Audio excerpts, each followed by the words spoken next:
Assalamualaikum warahmatullahi wabarakatuh.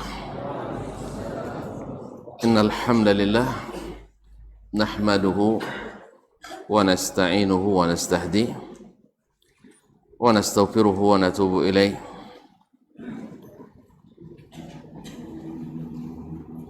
Wa na'udzu billahi min shururi anfusina wa sayyiati a'malina. May yahdihillahu fala mudilla lahu ومن يضلل فلا هادي له أشهد أن لا إله إلا الله وحده لا شريك له وأشهد أن محمدا عبده ورسوله لا نبي بعده يا أيها الذين آمنوا اتقوا الله حق تقاته ولا تموتن إلا وأنتم مسلمون يا أيها الناس اتقوا ربكم الذي خلقكم من نفس واحدة وخلق منها زوجها وبث منهما رجالا كثيرا ونساء واتقوا الله الذي تساءلون به والأرحام إن الله كان عليكم رقيبا يا أيها الذين آمنوا اتقوا الله وقولوا قولا سديدا يصلح لكم أعمالكم ويغفر لكم ذنوبكم ومن يطع الله ورسوله فقد فاز فوزا عظيما أما بعد فإن أصدق الحديث كتاب الله وخير الحدي حدي محمد صلى الله عليه وسلم وشر الأمور محدثاتها وكل محدثة بدعة وكل بدعة ضلالة. Ma'asyarul kiram dirahmati Allah SWT, semoga majelis ini menjadi tanda syukur kita kepadanya, diberikannya kita nikmat sehat wal afiat. Mudah-mudahan Allah menerimanya daripada kita. Salawat dan salam kepada baginda Rasulullah sallallahu alaihi wasallam yang telah mengajarkan kita Islam ini dengan sempurna. Mudah-mudahan Allah mudahkan kita memahaminya, kemudian mengamalkannya. Ma'asyiral kiram dirahmati Allah, kembali kita dipertemukan dalam majlis ini melalui kitab Iqtida'ul Ilmi Al-Amal yang ditulis oleh Imam Abu Bakar Al-Khatib Al-Baghdadi alaihi rahmatu Rabbi. Kita masih dalam babu karahiyati talabil hadis lil mufakharah, bab tidak atau dibenci menuntut hadis untuk dibangga-banggakan, sampai pada alinea yang ke-134 ya Syekh. Qala Al-Khatib rahimahullah ta'ala, akhbarani Ali ibn Abi Ali Al-Mu'addil, telah menceritakan kepadaku Ali bin Abi Ali Al-Mu'addil. Qala hadatsana Ahmad ibn Yusuf Al-Azraq ibn Ya'qub ibn Ishaq Al-Bahlul At-Tannuhi, telah menceritakan kepada kami Ahmad bin Yusuf Al-Azraq bin Ya'qub bin Ishaq Al-Bahlul At-Tannuhi. Qala akhbarana abi, dia berkata telah menceritakan kepada kami bapakku yaitu Yusuf Al-Azraq. Qala haddatsana Abu Bakar Ahmad ibn Mansur Ar-Ramadi, telah menceritakan kepada kami Abu Bakar Ahmad ibn Mansur Ar-Ramadi, salah satu murid Imam Ahmad rahimahullah. Qala haddatsani Nu'aim ya'ni ibn Hammad, telah menceritakan kepadaku Nu'aim yakni ibn Hammad, sahibu kitab Al-Fitan. Nu'aim bin Hammad, penulis kitab Al-Fitan. Qala, dia berkata, sa'altu ibn Uyainah, saya bertanya kepada Ibnu Uyainah, yaitu Ibnu Uyainah Sufyan ibn Uyainah al-Hilali Abu Muhammad al-Makki, Imamu al-Hijaz wa muhaddithuha, imamnya ahli Hijaz dan muhaddisnya, wafat 198 Hijriah.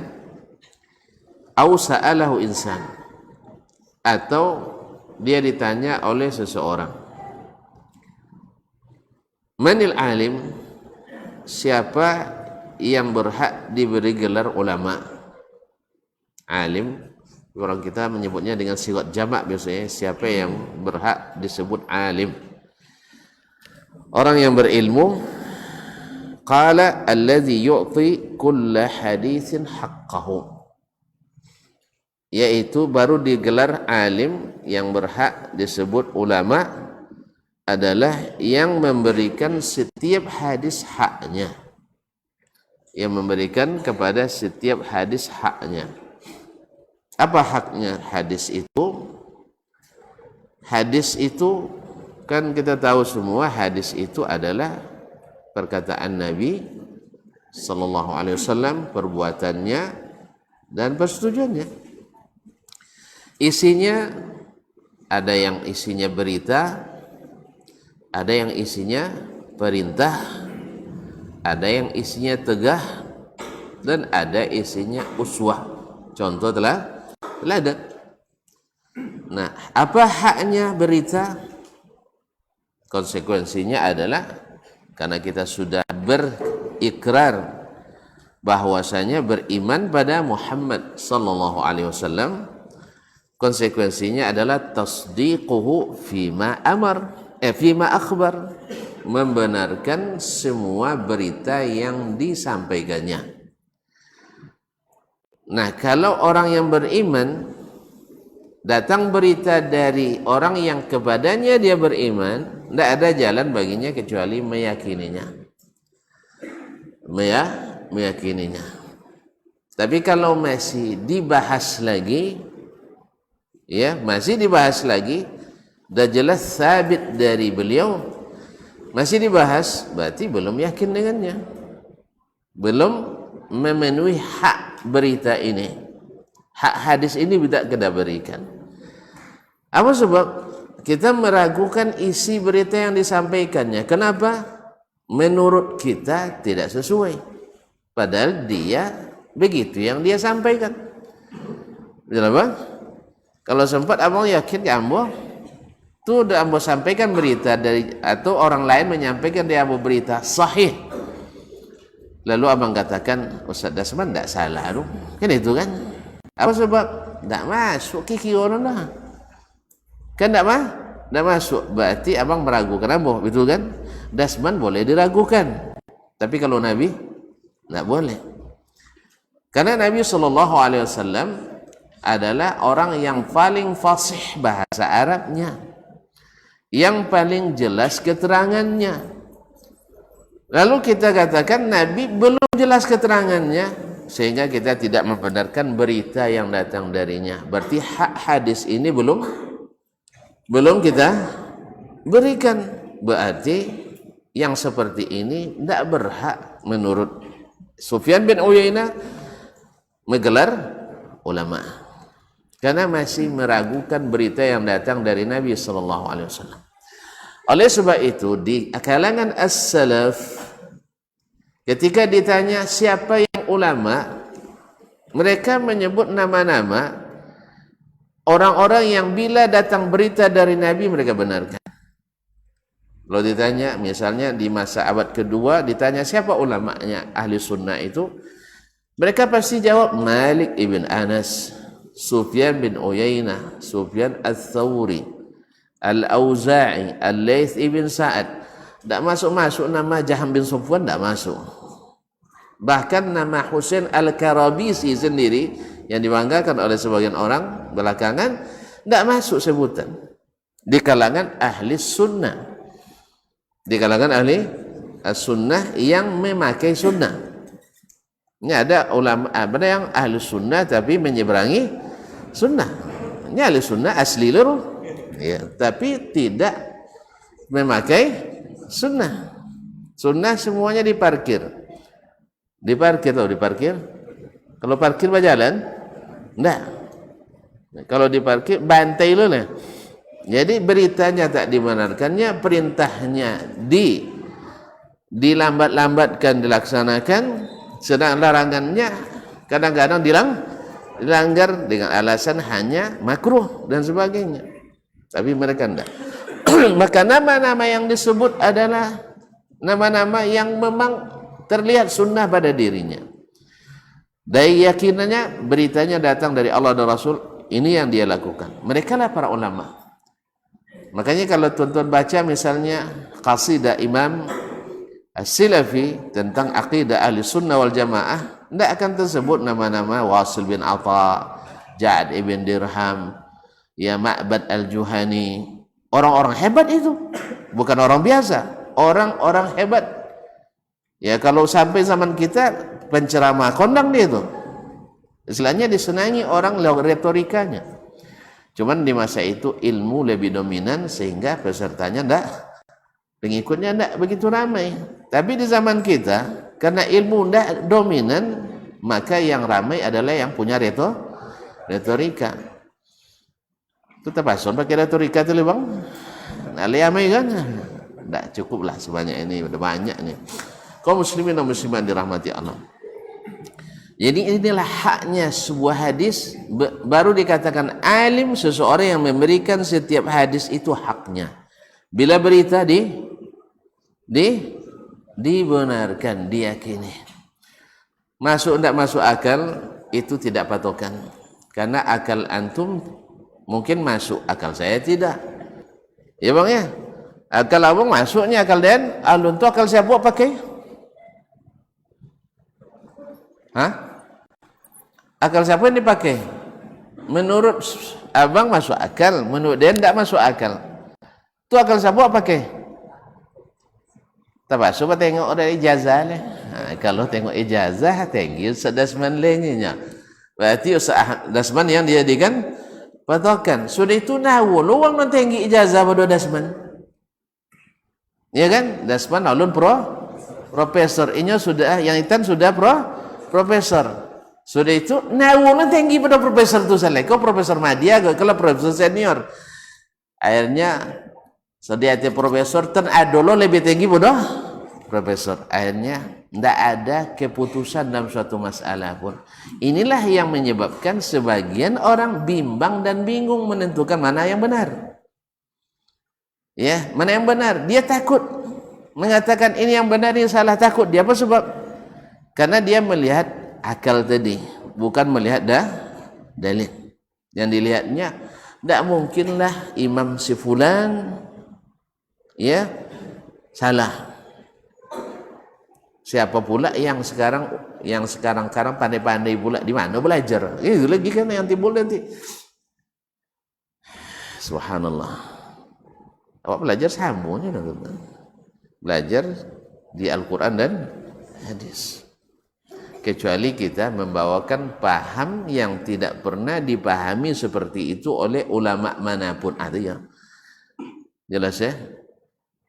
Kecuali tidak ada sama sekali ulama yang memahami seperti yang kita pahami. Itu ya, angkat tangan kita. Tapi kalau seandainya ada, dan justru mayoritas, bukan mayoritas, as-salaf kulluhum seperti itu yang dipahaminya, kenapa kita tidak ikuti? Itu yang pertama. Kalau berita lupa lihat bang, pulang dia lihat di awal. Kalau berita dibenarkan, dipercayai, dia yakini. Masuk tidak masuk akal, parkir akal itu dulu. Wahyu didahulukan. Sebab Nabi bicaranya bahasanya terang. Siapapun yang akrab dengan sunnah Nabi akan dia ketahui. Nabi seperti kata Ummul Mukminin Aisyah, kana kalamu Rasulillah sallallahu alaihi wasallam sardan yafhamuhu kullu man yasma'uhu. Perkataan Nabi itu diucapkannya dengan lambat sehingga siapapun yang mendengar langsung paham. Lalu datang orang belakangan di abad ketiga atau di awal abad keempat mengatakan perkataan Nabi tidak dipahami secara zahirnya. Lalu yang 2-3 abad yang pertama itu kok tidak paham mereka menurut zahirnya, tiba-tiba kita tidak memahami secara zahir. Akhirnya kita ketahui bahwa sesungguhnya ini sesuatu yang muhdats, sesuatu yang diada-adakan dalam agama, menjadikan akal sebagai patokannya. Makanya Wasil bin Atha itu muridnya tabi'in, Ma'bad al-Juhani muridnya sahabat. Jangan main-main. Ma'bad al-Juhani muridnya sahabat. Khawarij lahir dari murid sahabat. Artinya belajar ke sahabat. Tapi apa itu yang diajarkan sahabat? Dia tidak. Sama sekarang misalnya kalau ada orang berpaham radikal, pernah belajar di Masjid Raya, apakah guru-guru di Masjid Raya mengajarkan radikalisme? Ya enggak. Dia sendiri memang pernah ngaji sini. Sudah itu enggak lama sen kaji Masjid Raya, pindah majlis lah lain yang lebih khusus. Babo terampa gini ayo. Pernah ngaji terampa babo naya? Lepona. Apa enggak? Enggak, dia punya bakat. Kaum muslimin dan muslimat dirahmati Allah. Jadi bukan dapatnya, karena tidak sedikit orang ya, karena sama dalam keyakinannya dan sebagian, lalu dia melakukan tindakan yang tidak benar, lalu dikatakan ini sahabat yang ngajar kayak gini. Keliru. Dulu orang Khawarij keyakinannya sama dengan sahabat tentang tauhid. Ya orang sekarang nyebutnya tauhid trinitas ya. Ya.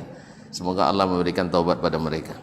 Masyaallah kiram dirahmati Allah SWT, sama pemahamannya, tetapi mereka berbeda dari sisi pelaksanaan daripada beberapa masalah dalam syariat. Akhirnya mereka melawan gurunya sendiri, yaitu para sahabat. Nah, apakah antum katakan Khawarij diajar oleh sahabat? Hah? Walaupun mereka kan di mana dia dapat Islam? Dari sahabat atau dari yang lain? Dari sahabat. Tapi apakah itu yang diajarkan sahabat? Tidak. Wasil bin Atha, ya, pendiri paham Mu'tazilah, belajar ke siapa? Hasan Al-Basri. Lalu dia berpaham Mu'tazilah. Apa itu yang diajarkan oleh Hasan Basri? Tidak. Kita tanya Pak Haji Hasan Basri. Dan puan ajan tu kayaknya orangnya. Dia sendiri yang tidak. Setiap apa hadis sampaikan oleh Imam Hasan, apa di hadis tahu ibu ya gunung lakal keneknya. Saya kenek jadilah gunung akal dunianya. Pasti ditolak hadis tu. Rupanya akal tu gunung untuk menolak hadis. Hasan Basri menggunakan akal untuk menerima, itu aja bezonya. Kalau bahasa wasku dia keneknya, abenya enggak. Itu bahasa kami.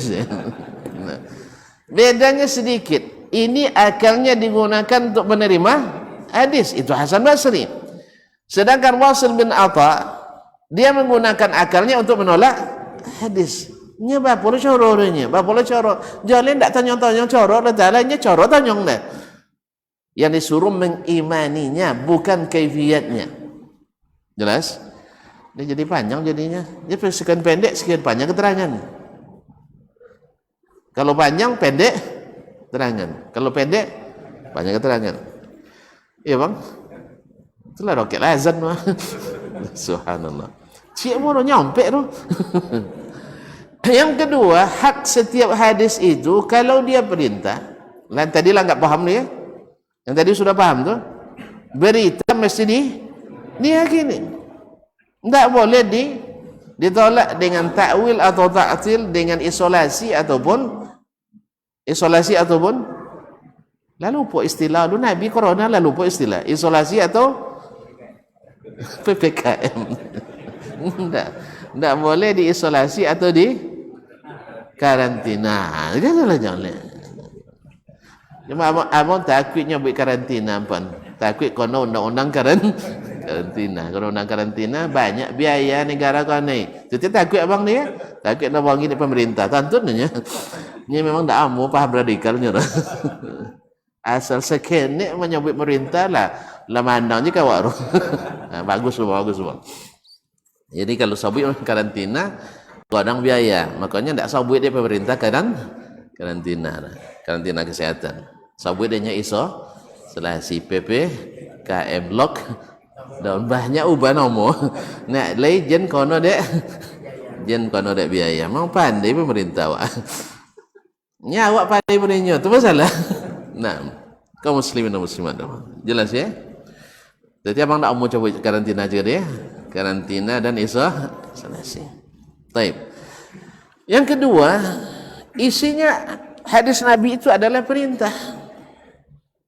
Tentuan yang namanya perintah itu orang yang taat, orang taat. Saya tidak bicara tentang orang yang mendalami, yang tahu hukumnya. Ini kadang-kadang kalau tuan tu hukum tapi tidak taat, dapat dia coro melanggar.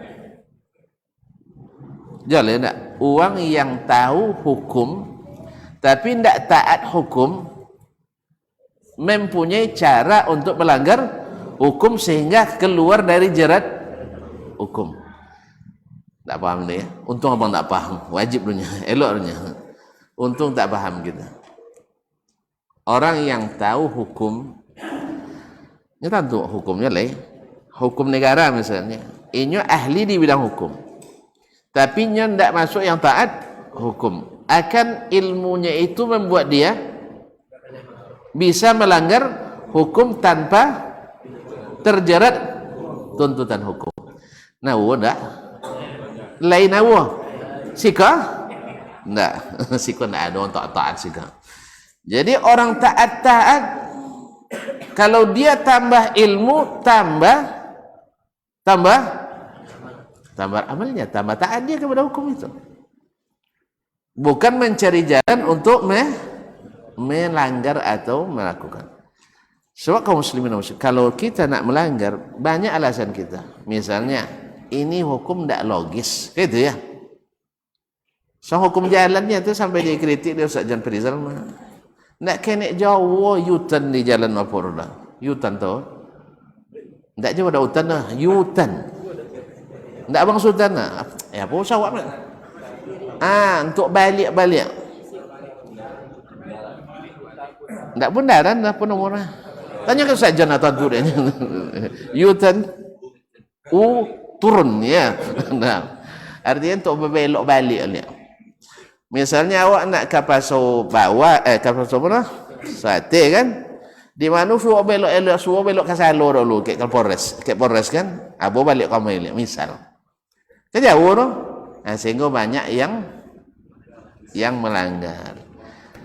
Jadi itu apanya? Uang melanggar ada tak dalil? Ada dalil tak? Tak pandai orang buat kau berjalan ni. Awak nak copek mata nak sekolah. Dia suruh belok jauh-jauh. Itu alasannya. Orang yang yang tak taat, dia akan mencari alasan untuk melanggar itu. Dan selintas logis dan punya alasan. Orang akademis filosofisnya. Ada alasan logis dan filosofisnya, sehingga nanti bahkan kadang-kadang membawa tuntutan warga untuk merubah U-turn itu, sehingga banyak loh dibuat doang U-turn yang tak legal. Kenapa dosanya? Dia mau panjang kan? Lah banyak dia orang-orang ada nak tu pembatas jalan tu. Entah siapa nyuruh dak bet tu dah. Pasti punya alasan. Nah, yang seperti ini kaum muslimin dan muslimat ilegal. Tetapi seperti legal. Nah, haknya hadis itu adalah diberikan kalau dia perintah ditaati. Ketika tidak sanggup melakukannya, itu baru tanya ke ahli hukumnya. Ini tidak suosodonya di ahli hukumnya. Suosodo jadi ahli hukum. Harus semuanya tahu ilmu fikih dan usul fikih. Kalau tidak bisa beragama. Dulu para sahabat Nabi SAW bukan semuanya ulama. Ada ulama? Semuanya ulama? Tidak. Mereka terima hadis dari Nabi, lalu dia pulang ke kampungnya jadi dai. Dia terima hadis dari Nabi, saya amalkan seperti yang kata Nabi, tidak saya tambah, tidak saya kurangi. Nabi bilang dia akan sukses, akan berhasil, akan menang bila dia benar. Berarti mereka ambil hadis dari Nabi langsung? Bisa. Apakah langsung harus tanya dulu hukumnya? Iko wajib, sunat, makruh, haram? Tidak. itu tuh ada ulama-ulamanya. Ada ulama-ulamanya. Cuma sebagian orang mengira, oh kalau langsung ke hadis berarti jadi ulama, sodok jadi mujtahid. Awaknya dan lapuin belajar tidak bisa jadi mujtahid. Tidak cahaya tuan-tuan lapuin belajar sih. Perlu lo tanya ke beliau kadang. Meninggal beliau. Kami sampai lolok dah, biar di mana lolok dah sih. Ya. Ikut dah masuk lah anak milenial lah pakai kasut di pondok tu. Ya tetap mak darunnya tapi tak masuknya dah. Sajan tak boleh masuk kan tak ke? Boleh masuk kalau lolok dalam pondok tu Ustaz. Kalau nak berkisau malam hari harus togak. Boleh masuk Ustaz tak? Kalau berkisau lolok kok main pakanan lu mulut tu nak mengelantang harus togak dulu. Kalau tak tempik kawan. Ajen itu bang. Kalau terlambat muzakarah pulang ke pondok, ajen ada harapan untuk lolok dalam kamarnya. Cailah mohon lopek lolok. Kadang tengok kalau kalah penuh serbaguna ndak ada tompek, akhirnya lolok lantai 2. Malam-malam jogong ndak jin. Banyak hantu kesan bah. Nah, alhamdulillah tapi dia ndak warna dah. Kalau warna dah. Kodok lalu ke kuburan tu. Tapi kawan sekodok-kodok lah. Tengah baca itu kan, kawan salah buat dua lah lewat. Asal mau buat dua lain sekawannya. Nah, kok takut lah tuan-tuan jadi. Nyenyor lah. Dan sekodok-kodok pulang maju ngaji di di Subang, kadang pulang seboleh hujan lah kan hujan nyanyi orang kalu kan. Alhamdulillah ndak lihat sepana kalu kan. Tonton penakut dia kan. Tapi ya tiang kodok macam itu pulang di ADB pulang tu ya. Ada bela. Namo. Nak tato nang connection itu nang pulang dari ADB nang. Astagfirullahalazim. Tapi nak ambil uang lah kan? Tuan-tuan dah lainnya. Kaum muslimin dan muslimat dirahmati Allah. Jadi yang perintah dilaksanakan. Kemudian yang ketiga larangan. Hadis itu isinya larangan. Sama sebagaimana perintah, cuma bedanya larangan ditinggal. Ini tanda orang taat. Dan bila ulamanya tidak taat, apa yang diharap dari umat? Kalau ulamanya pandai untuk mencari jalan keluar, yang perintah ditinggalkan, yang larangan dilakukan, tentu yang umat lebih cepat pula dia meninggalkannya. Yes, nyampe bagaimanapun umat itu kadang-kadang lebih mencontoh sang ustaz tidak aturnya apalagi awak. Kalau tiba penggalangan dana itu kan ustaz tontok je. Ya. Kalau atur ustaz tidak dulu mana tapi kalau tidak atur akhir bom. Ustaz aja tidak atur tengok kalau atur ustaz ke atur lah kenek kalau tidak ancak bono tu. Ada alasan untuk tidak aturnya. Allah musta'an. Tapi kaum muslimin dan muslimat dirahmati Allah, dan bila dia adalah teladan tentang keteladanan yang datang di dalamnya, ya bagaimana Rasulullah sallallahu alaihi wasallam misalnya idza dakhala baitahu misalnya qala bismillah walijna wa bismillah kharajna wa 'ala Allah rabbina tawakkalna. Ini kan doa-doa dan zikir. Kemudian karena Rasulullah SAW la yatruku ahlau bilail, Nabi tidak masuk rumah kalau musafir, tidak pulang di waktu tengah malam. Ya, dulu beliau nunggu dulu waktu pagi, baru ya sengaja di dalam perjalanan Nabi singgah di tempat yang sudah dekat, nanti supaya di waktu pagi dia sudah pulang. Nah ini juga kan babul adab. Artinya wajib tidak. Apalagi awak tiai pulang malam kan, tidaklah mungkin nginap tahu di luar curiga lagi. Lah subuh tahu pulang macunya kan. Tidak. Ini kan membabil adab. Nah, kalau musafir jauh, tidak pulang di tengah malam. Ya syarahnya ada disebutkan oleh para ulama.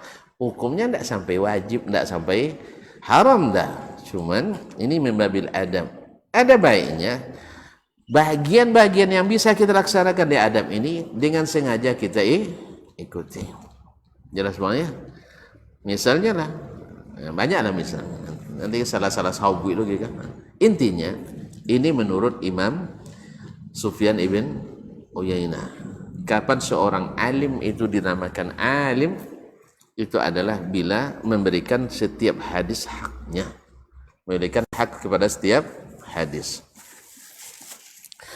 Taib, sebelum melanjutkan, akhbarana Abu Qasim Al-Hasan Ibn Al-Hasan Ibn Ali Ibn Al-Munzir Al-Qadhi telah menceritakan kepada kami Abu Qasim Al-Hasan Ibn Al-Hasan bin Ali Ibn Al-Munzir Al-Qadhi qala hadatsana Ismail Ibn Muhammad As-Saffar telah menceritakan kepada kami Ismail Ibn Muhammad As-Saffar sahibul amali qala hadatsana Muhammad Ibn Ishaq Abu Bakar telah menceritakan kepada kami Muhammad Ibn Ishaq Abu Bakar qala akhbarana Ubaidullah Ibn Musa telah menceritakan kepada kami Ubaidullah Ibn Musa Al-Absi Al-Kufi salah satu murid terkenalnya Imam Sufyan Ats-Tsauri, Al-Amash dan lainnya. Qala dia berkata, qala Sufyan Ats-Tsauri berkata Sufyan Ats-Tsauri, Sufyan bin Sa'id bin Masruq Ats-Tsauri Abu Abdullah Al-Kufi faqihul Iraq adalah ulama fikihnya dan hadisnya di Irak. Salah satu marji'ul fatwa di zamannya. Yang terkenal dengan ilmu, kezuhudannya, ibadahnya dan seterusnya. Qala, coba lihat perkataan beliau, wadidtu anni lam atlubil hadis. Kalau boleh saya sebenarnya ingin tidak masuk menuntut hadis. Nyosen dia jadi menuntut hadis. Wa anna yadi quti'at min hahuna.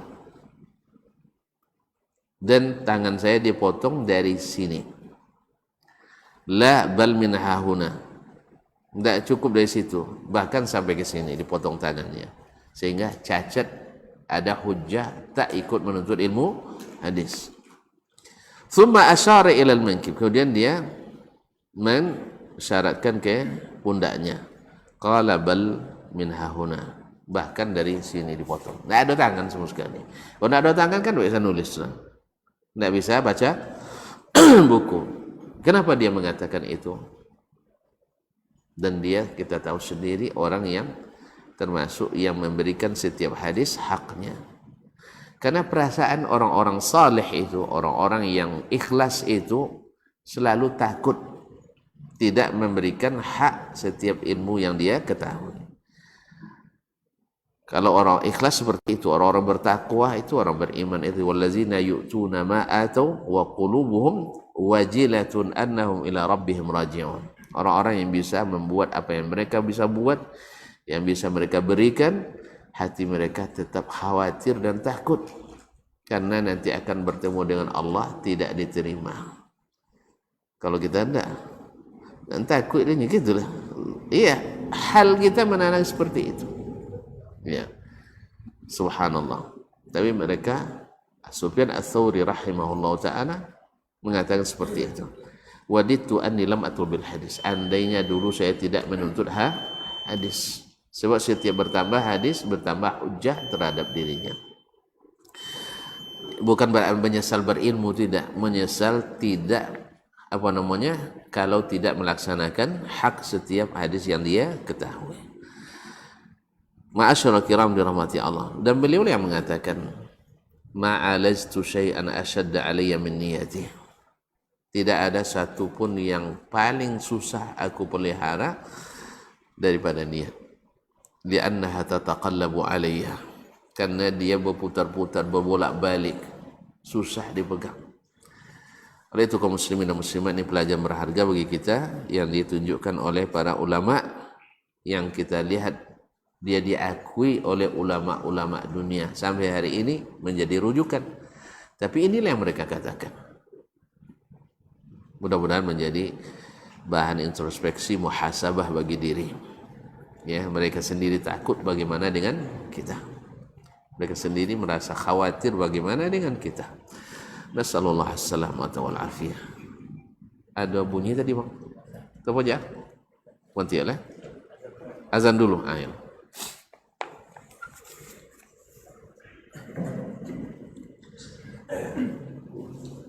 Allahu Akbar, Allahu Akbar. Allahu Akbar, Allahu Akbar. Allahu Akbar,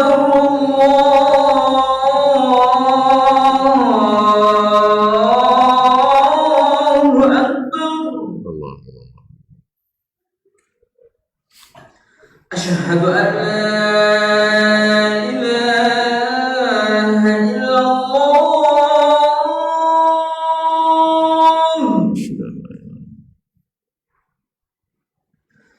Asyhadu an la ilaha illallah.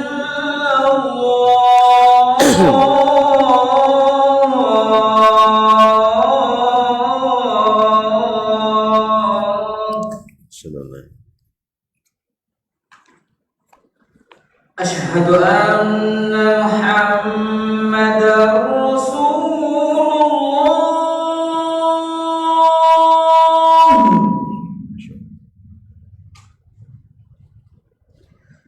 Asyhadu anna Muhammadar Rasulullah.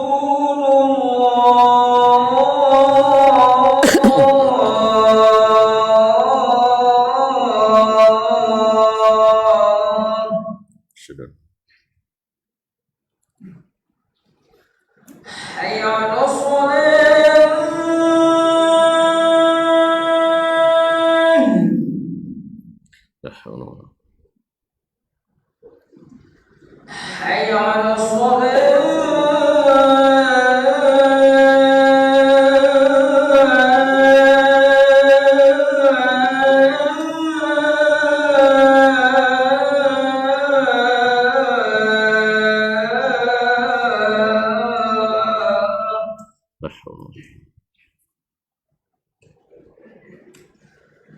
Hayya 'alal falah.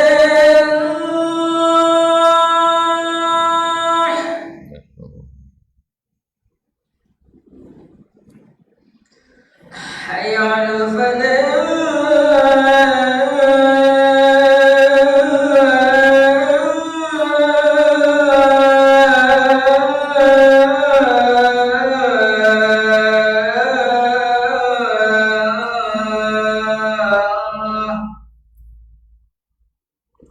Allahu Akbar,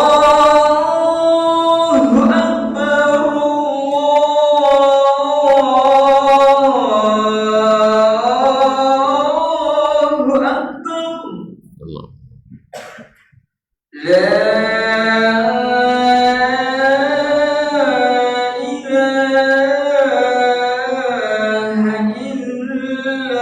illallah.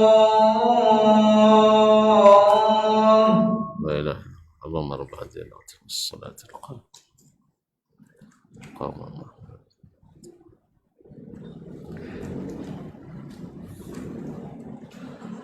Salati al-qam.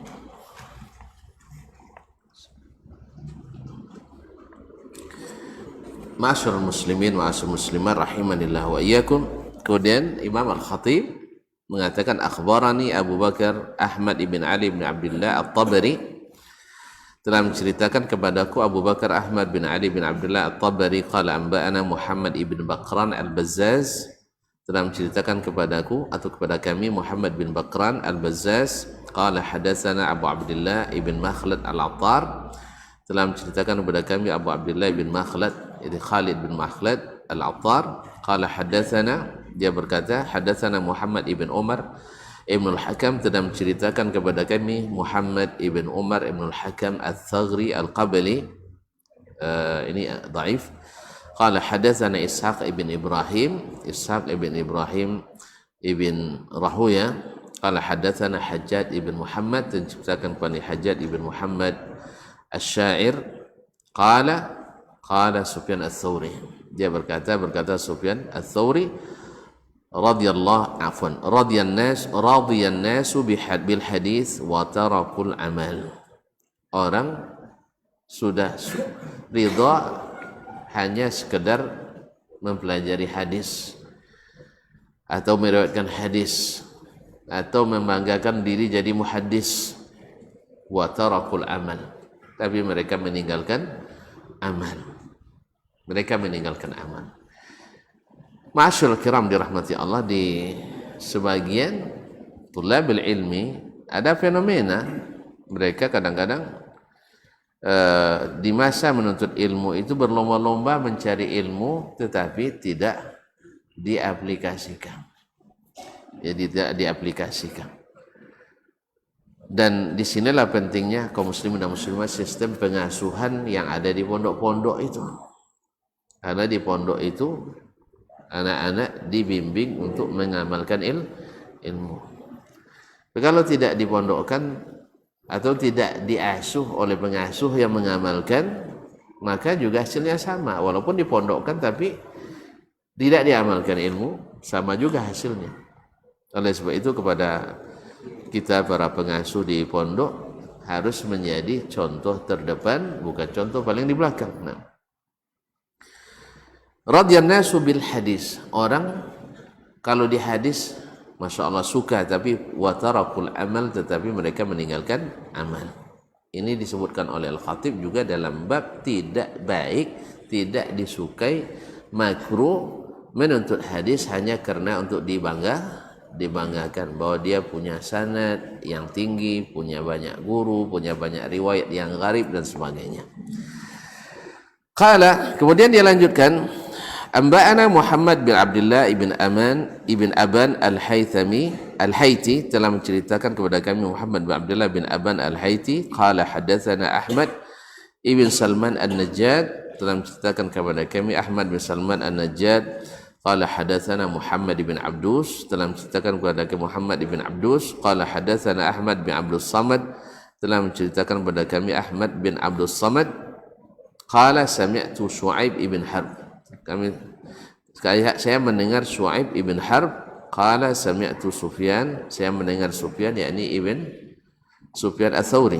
Wa arsala ilaihi aw wa ursila ilaihi faqala, dan diminta dan dikirim kepada utusan supaya beliau datang. Faqala hatta ta'malu bima ta'lamun thumma ta'tuni fa uhadditsakum. Ya, ada yang meminta dia untuk menyampaikan hadis. Lalu apa katanya? Hatta ta'malu bima ta'lamun, sampai kalian mengamalkan apa yang kalian ketahui.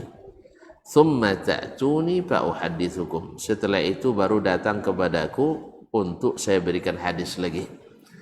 Artinya jangan tambah lagi hadis sebelum kalian amalkan yang lalu, karena tujuan dari pelajari hadis itu adalah untuk diamalkan. Di sahabat seperti itu.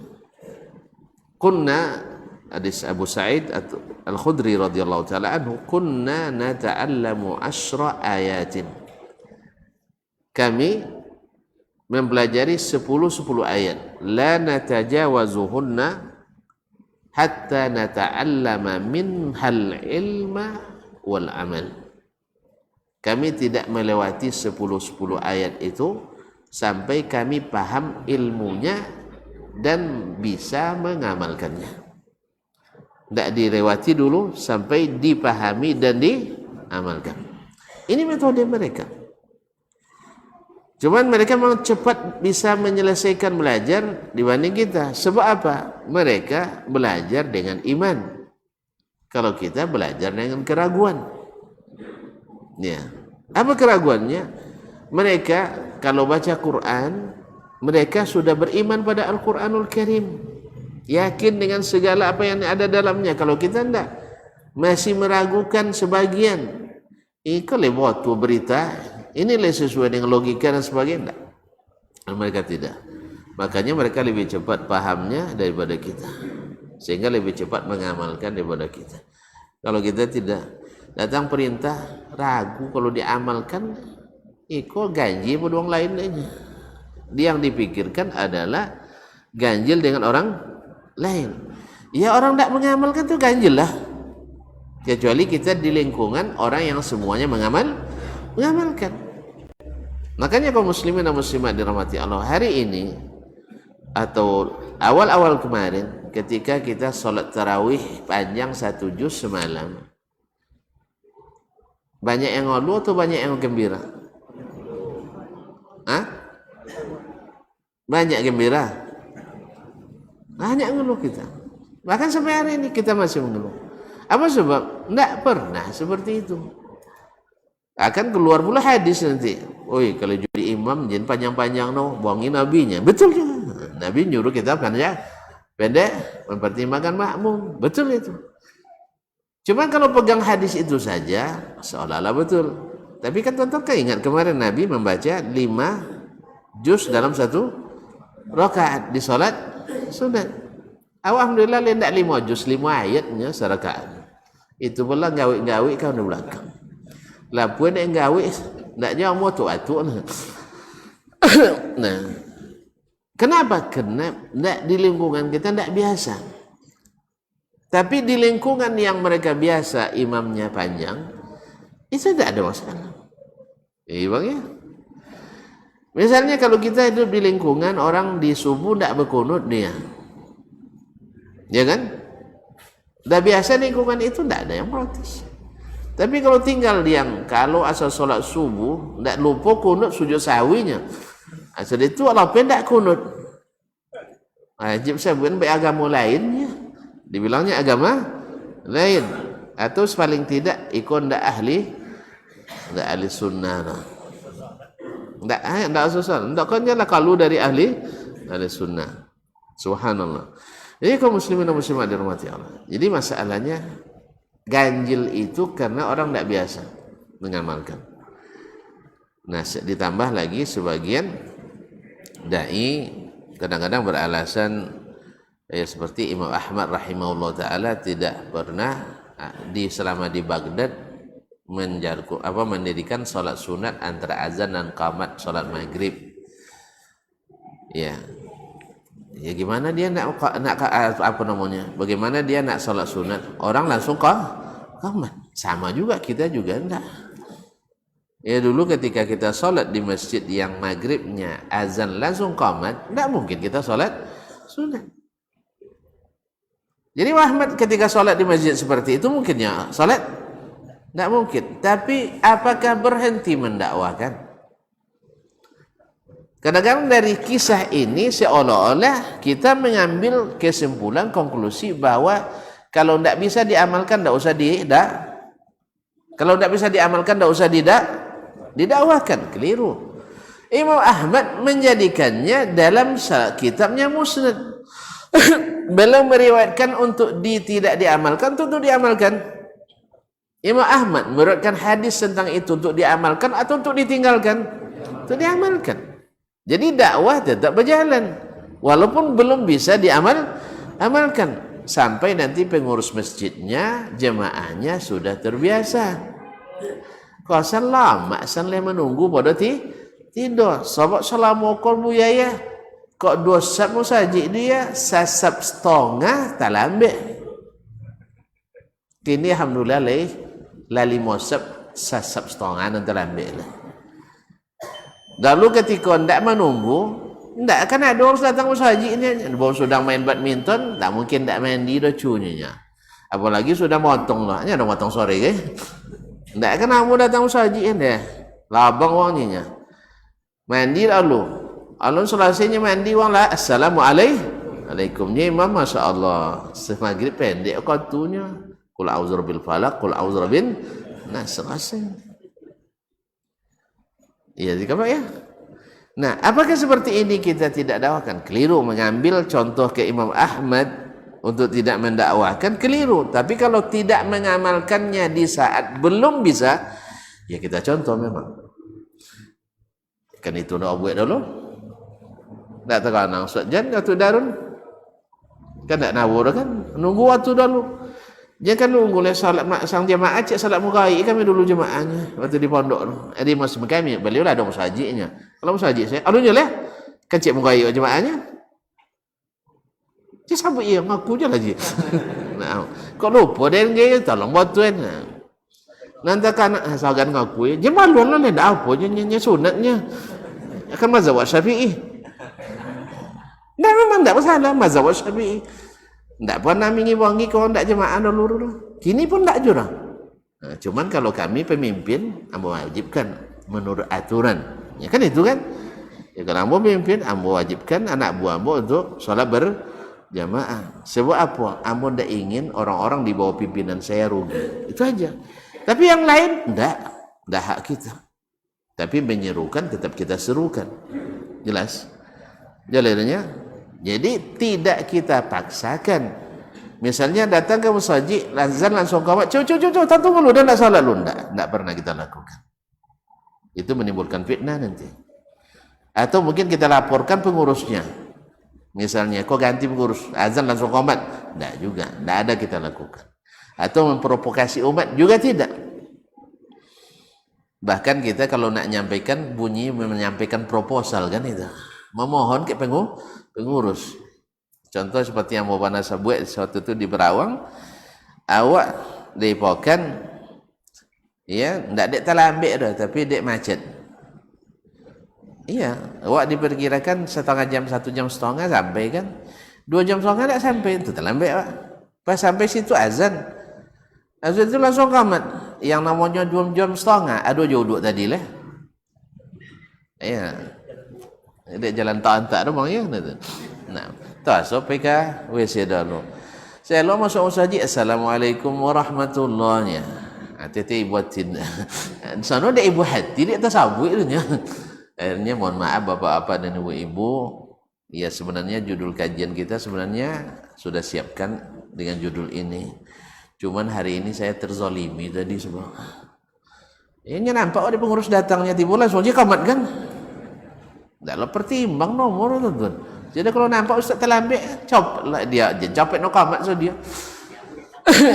Ini masalah jemaah kalau kodok nampak ustaz terlambat ya lain pandangan. Ya. Ini kan tak tentu deh mosong awak tadi pulang pas asar baru sampai rumah kan. Sudah itu mandi langsung lo kami. Kadang litak tak sampai makan apa je rumahnya. Amat tentu deh ini. Ini kodok je ngege tak sampai makan kan. Itu tiba-tiba sikah nak awak tiba pula langsung kah kamat apa imam azab dia nanti dosanya dependen pula bacaan ustaz. Akhirnya oleh sebab itu saya mengajukan proposal. Itu bahasanya bukan memaksanya, salah pahamnya. Tentu kalau bilang memaksa berarti salah paham tuh atau setengah paham. Jadi kita katakan ini proposal saya ajukan. Sebab tadi saya pas sampai orang azan, ternyata gara-gara hanya sebentar pergi berwudu, dia buang hajat sedikit dan berwudu, tiba-tiba saya masuk orang sudah salam. Kan gak enak tuan-tuan, orang lah salam buat baru solat, ndak bimandang saudara jemaah. Apalagi wak pertama tu sampai bu, mak siapa ustaz non terlambat ni kan itu baju bala kan. Kan tak lama dah. Nah, jadi kaum muslimin dan muslimat dirahmati Allah. Maka saya mengajukan proposal ini. Adatnya proposal bisa ditolak, bisa diterima. Kalau tuan-tuan terima, saya bersyukur pada Allah, berterima kasih pada tuan-tuan dan perempuan di sini. Masya Allah pemurahnya orang di sini, kan? Tapi kalau tidak, insya Allah saya ajukan lagi. Nah, itu akan tetap saya ajukan. Kan tak boleh bosan kan untuk proposal kebaikan. Ya bang ya. Tak insya-Allah sudah musajid ulanglah lihat wajud lah. Lagu anti bupati gulang lihat wajud ke buat yang baru gitu. Jangan bosan-bosan bang. Nah, musajid lah kenek kini dulu paling godang ke gini lah. Lata kenek je ke. Alhamdulillah. Jadi kaum muslimin ini proposal. Kalau ditolak karena najun, kalau temo kah? Alhamdulillah bulan 8 datanglah dan dia alun jauh balik. Tapi dia nak terlambat dah. Dia nak terlambat. Nyalah dapat coro bisa lewat dalam sen. Lewat dalam. Di Cepron kan? Kaltek itu. Tak izin. Ada surat izin kan? Izinnya bang tak ada. Ngilik salah paham dah. Pakai izin resminya. Pakai istilahnya pakai apa nomor dia? Pakai pas itu. Dulu dah beda dah. Maju kan sudah itu tulak ada tambah terlambat. Itu buat terlambat tu bang. Nya kawan dulu kami sekolah lalu ustaznya nya bawa ustaz sianu nya. Ayolah ketujuh dah wak. Copeknya jalan dalam tu kan. Sudah itu tanya mana pas paknya nya. Pas sudah punya. Masa ben nak penceramahnya kan. Tak boleh lewat sini kalau tak ada pas, Pak. Nya tak usah tanya dulu mau apa pas. Itu tak ambil dia. Yang penting lalu dulu sikonya. Yalah. Ini itu yang buat lambat. Kau muslimin muslimat, 2 bulan setelahnya alun jule. Ulang lihat. Dia proposal potong condong mungkinlah balaci kan. Dia hanya lagi. Kan kadang diracikan dia pejabat lagi kan. Termasuk dan buat proposal bau. Mungkin ada syarat potongan kuang dan tambah keterangan alasan-alasan kan. Alhamdulillah selesai kajian. Alhamdulillah bulan ketiga azan sudah mulai menunggu. Turun tanya ke pengurus kenapanya proses. Alhamdulillah tidak ada masalahnya. Syukur jemaahnya. Alhamdulillah. Tidak berkurang jemaah. Tapi masalah tidak boleh didakwain macam itu. Tidak boleh dakwakan. Di mana kesalahannya? Kita tidak pernah memaksakan. Tapi kalau kebiasaan yang kurang menguntungkan, dirubah, apa salahnya dirubah kepada yang lebih menguntungkan? Karena saya sebutkan, azan langsung qomat, banyak yang terlewat. 1, yang terlambat tak tertunggu. Yang kedua, jemaah lebih banyak yang terlambat. Yang ketiga, orang yang datang duluan seharusnya duduk sambil nunggu solat dapat pahala salat, sekarang tak dapat lagi. Kemudian dia antara azan dan qamat harusnya berdoa karena mustajab, sekarang tak dapat lagi. Ketiga, dia duduk menunggu solat didoakan malaikat, tapi karena langsung qamat tak dapat lagi. Rugi kan? Banyak ruginya. Makanya kita dakwahkan ini. Tapi banyak pula yang menentang. Ikut Wahabi katanya, subhanallah. Tak Wahabi tu tuan Nabi nya wah. Tak Wahabi dah Nabi. Itulah yang terkenal. Nabi yang mengatakan, bukan Wahabi. Kemudian tadilah Nabi. Alhamdulillah tak pernah dengan bahasa yang kasar, dengan mengatakan ini batil, tidak. Kita katakan ada yang lebih hebat daripada langsung ke qamat. Adapun dalil bahwasanya maghrib itu waktunya pendek, ana suruh jemaah untuk berpikir. Ayo kita, kalau kau kata pendek, batengok kayak jam kayaknya, tu jam digital, ada jam digital. Subuh panjang tu pendek? Enggak, menurut kebiasaan awak, subuh panjangnya enggak? Panjang kan? Iya enggak? Maka ada ayat sajadah kan? Rakaat pertama. Rakaat kedua? Al-Insan. Apa dia bisa? Kemudian antara azan qamat nunggu atau enggak? Nunggu. Ayo bondiangkan. Berapa minit waktu solat maghrib, berapa minit waktu solat subuh. Bezo 3 minitnya tuan-tuan. Atau paling banyak 5 minit. Atau 10 lah. Kalau subuh 73 minit dari mulai azan, maghrib sekitar enggak. Sekian bezonya lah. Pokoknya maghrib tu ada sekitar 71 minit lebih kurang. Kemudian subuh lebih kurang 78 minit. 5 minit bezonya. Kan 5 minit bezonya. Nah. Berarti tidak pendek. Waktunya panjang. Itu banyak. Disuruh fikir. Kemudian coba bagi waktu 73 minit tu. Bagi 3. Ustaz biasa metong piti boy dan masa tak. 7 nanti seorang bagi 73 lah buat ya. 73 bagi 3. 75. 25 minit ya. Anggaplah 22 minit. Dah 22 minit. Azan 4 minit. Azannya 5 minit. Taib 5 minit. Azan 5 minit berarti tinggal dari 23 tinggal 8 boleh ya. Menunggu antara azan dan qamat 10 minit. Tinggal 8. Salat 4 minit. Sang tarawih ada 2 minit 7.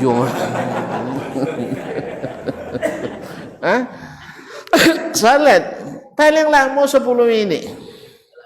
Paling lama 10 minit. Nah, kalau mengikut mazhab jumhur, waktu maghrib dibagi 3, ada muwassa', ada mukhayyar, ada mudayyak. Masih di waktu lapang bu. Alhamdulillah setelah selesai salat maghrib. Kenapa contoh tadi rumahnya? Setelah dilaksanakan, tidak ada masalah rupanya. Masih lapang. Sudah itu bos sabun Nabi pernah solat maghrib rakaat pertama baca surat Al-A'raf. Sarakaat. Kan ini nyobi harus ingatkan kan, tapi nyoponya salat maghrib sarakaat 2 tu yang 6 ayat. Berapa lama kat tu bang? Lama tak? Mana bisa setengah jam?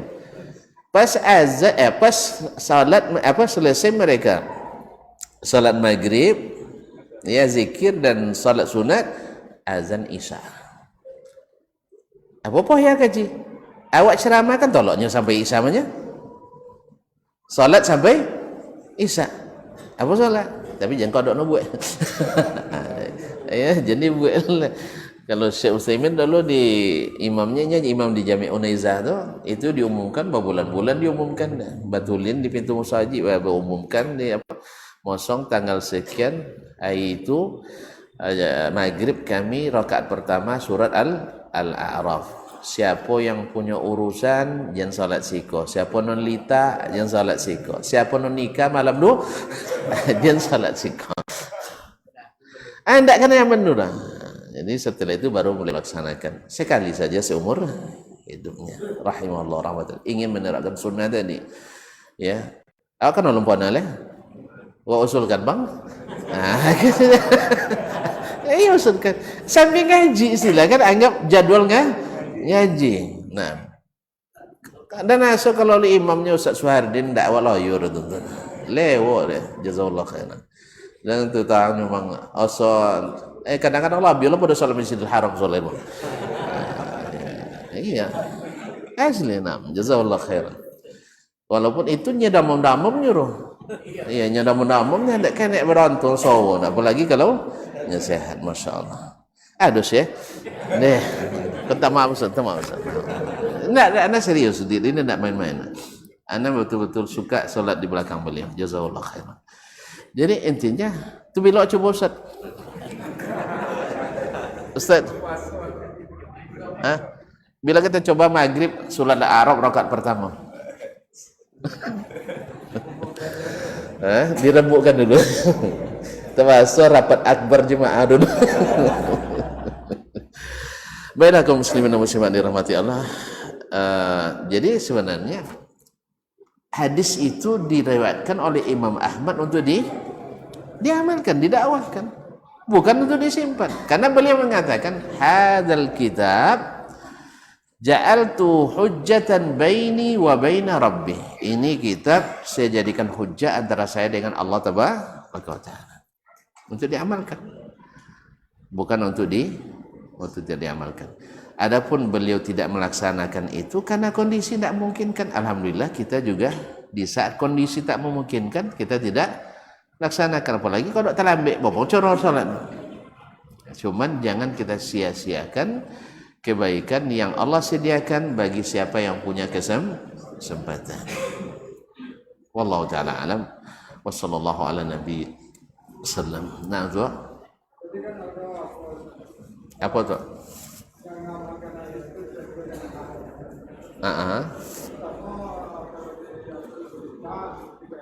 Iya. Sesuai kesanggupan. Ya. Kalau dia teladan diikuti, dicontoh. Nah, barakallahu. Anjuran teladan ya diikuti. Kan itu haknya. Kita tahu bahwa laqad kana lakum fi Rasulillahi uswatun hasanah. Ya, kalau uswatun hasanah kita contoh. Orang-orang yang tidak jelas saja kita contoh nih. Ya, apa coronya nyipak bola kan buat contoh kan. Cuak baju buat contoh. Kadang gunting abu buat contoh. Tak jali. Ikut jali. Segala perbuatannya bagus, patut diteladani, masa tak contoh. Walaupun tak wajib. Walaupun tidak wajib. Wallahu musta'an. Ini panjang cerita rutuk kalau baca rutuknya. Ini banyak loh debat. Ini kan khilaf ulama masalah itunya.